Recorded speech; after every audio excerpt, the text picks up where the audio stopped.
వచ్చే సమ్మర్లో current supply విషయంలో ఆటంకాలు ఉండొద్దని అధికారులను ఆదేశించారు మంత్రులు. బనకచెర్లకు చుక్క నీరు ఇచ్చేది లేదన్న మంత్రులు ప్రాజెక్టులపై బీఆర్ఎస్ పచ్చి అబద్దాలు మాట్లాడుతోందని ఫైర్ అయ్యారు. ఇక గ్రామ సభలపై ప్రతిపక్షాలు అనవసరపు రాద్ధాంతం చేస్తున్నాయన్న మంత్రులు అర్హులందరికీ కొత్త రేషన్ కార్డులు ఇస్తామని చెప్పారు. సొంత నిర్ణయాలను ప్రభుత్వంపై రుద్దితే చర్యలు తప్పవని హెచ్చరించారు. వచ్చే సమ్మర్లో కరెంటు సప్లైకి ఎలాంటి ఆటంకం లేకుండా చూడాలని అధికారులను ఆదేశించారు డిప్యూటీ సీఎం బట్టి విక్రమార్క. సీఎండీలతో సహా ఎస్సీ స్థాయి అధికారులు క్షేత్ర పర్యటనలు చేయాలన్నారు. రాష్ట్రంలోని విద్యుదుత్పత్తి సరఫరా సంస్థలు కార్యాచరణ ప్రారంభించాలన్నారు డిప్యూటీ సీఎం. ఈ నెల 27 నుంచి ఫిబ్రవరి 4 వరకు సమ్మర్ ప్లాన్ పై విస్తృత సమావేశాలు నిర్వహించాలని ఆదేశించారు. 29న నోడల్ అధికారులు ట్రాన్స్కో ఉన్నతాధికారులతో జిల్లా సబ్ డివిజన్ స్థాయిలో కార్యాచరణపై రివ్యూ చేపట్టాలన్నారు. ఫిబ్రవరి 4న ఎస్సీలో డివిజన్ స్థాయిలో సిబ్బందితో కలిసి యాక్షన్ ప్లాన్ పై మరోసారి సమీక్ష నిర్వహించాలని చెప్పారు. వినియోగదారుల నుంచి వచ్చిన కంప్లైంట్లను పరిష్కరిస్తూనే క్వాలిటీ కరెంటు సప్లై ఇష్యూలపై ఫోకస్ పెట్టాలన్నారు deputy CM Bhatti Vikramarka. BRS తీరును రాష్ట్రంలో ఏ ఒక్కరూ హర్షించారన్నారు మంత్రి ఉత్తమ్ కుమార్ రెడ్డి. ప్రాజెక్టులపై మాజీ మంత్రి హరీష్ పచ్చి అబద్దాలు మాట్లాడుతున్నారని ఫైర్ అయ్యారు. బనకచెర్లకు చుక్క నీరు ఇచ్చేది లేదన్నారు. బనకచెర్ల ప్రాజెక్టు ఇల్లీగల్ అని నిర్మలకు లేఖ రాశానని తెలిపారు. గతంలో మన వాటాను తక్కువగా అడిగింది వాస్తవం కాదా అని ప్రశ్నించారు ఉత్తమ్. హరీష్ రావు గారు గోదావరి టు బనకచెర్ల విషయంలో ఏదేదో మాట్లాడాడు. అసలు ప్రాజెక్టు కట్టినట్టు నీళ్లు తీసుకుపోయినట్టు మేమేం చేయనట్టు 200 టీఎంసీలను ఏపీ తరలించకపోతుంటే మీరు మౌనంగా ఎదుర్కొన్నారని. అసలు 200 టీఎంసీలు కాదు, 1 టీఎంసీ కాదు, 1 చుక్క నీళ్లు ఈ ప్రాజెక్టులో ఎవరు ఎక్కడ తీసుకుపోలే. అదే ఆయన ఆలోచన చేసి ఆయన లెటర్ రాసిన, దాని మీద కౌంటర్ లెటర్ రాసినాం.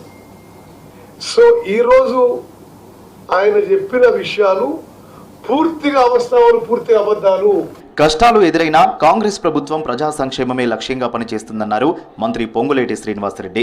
అర్బన్ ప్రాంతాల్లో అదనంగా మరో 8% ఇండ్లను కేంద్రం కేటాయించాలన్నారు. హైదరాబాద్ మూసీ ప్రక్షాళనకు కేంద్రం సాయం చేయాలన్నారు. మెట్రో రైలు విస్తరణకు సహకరించాలని రిక్వెస్ట్ చేశారు. కరీంనగర్ జిల్లాలో పలు అభివృద్ధి పనుల ప్రారంభోత్సవ కార్యక్రమంలో కేంద్ర మంత్రులు కట్టర్, సంజయ్తో కలిసి పాల్గొన్నారు పొంగులేటి.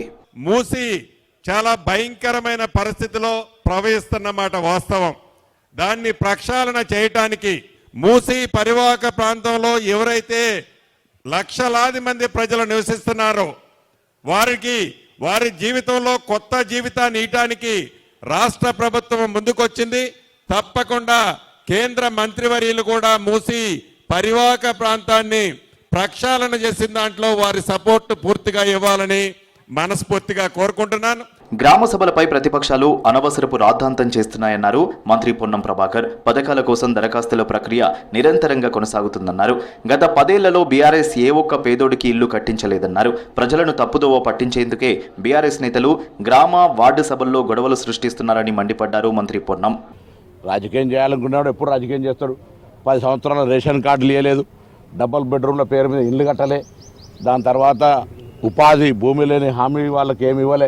ఇవాళ మేము అన్ని కార్యక్రమాలు చరిత్రలో మొట్టమొదటిసారిగా ఇస్తూ ఉంటుంటే ఇవాళ ఈ విధంగా రాజకీయంగా మాట్లాడుతూ ఉన్నారు. వాళ్ళు అడుగుతూ ఉన్నాం, మేము మళ్ళీ చెప్తా ఉన్నాం, 10 సంవత్సరాలుగా రేషన్ కార్డులు కనీసం ఈ బిడ్డ ఆ ఇంటి కోడలైతే మార్చుకునే అవకాశం లేదు. అధికారులు ఇష్టారీతిన నిర్ణయాలు తీసుకుని ప్రభుత్వం మీద రుద్దితే చర్యలు తప్పవన్నారు మంత్రి సీతక్క. మంచిర్యాలలో వృద్ధురాలికి పెన్షన్ కట్ చేయడం సరికాదన్నారు. పంచాయతీరాజ్, గ్రామీణాభివృద్ధి శాఖలో ఉద్యోగుల గ్రీవెన్స్ భేటీకి ఆన్లైన్లో హాజరయ్యారు మంత్రి. గ్రామ సభలు పెడితే బీఆర్ఎస్ నేతలు చిల్లర రాజకీయం చేశారని విమర్శించారు సీతక్క. భూమి లేని కూలీలకు 12,000 రూపాయలు వేస్తా ఉంటే మరి బీఆర్ఎస్ నాయకులు అక్కసు వెళ్ళగక్కుతున్నారు. ఎందుకు ఇస్తారన్నట్టుగా.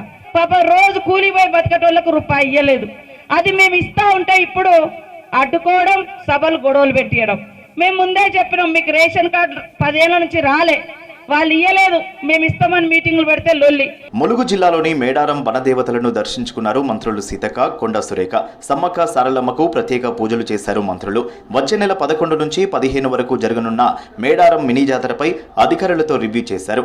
జాతరకు వచ్చే భక్తులకు ఇబ్బందులు కలగకుండా ఏర్పాట్లు చేయాలని ఆదేశించారు మంత్రులు సీతక్క, సురేఖ.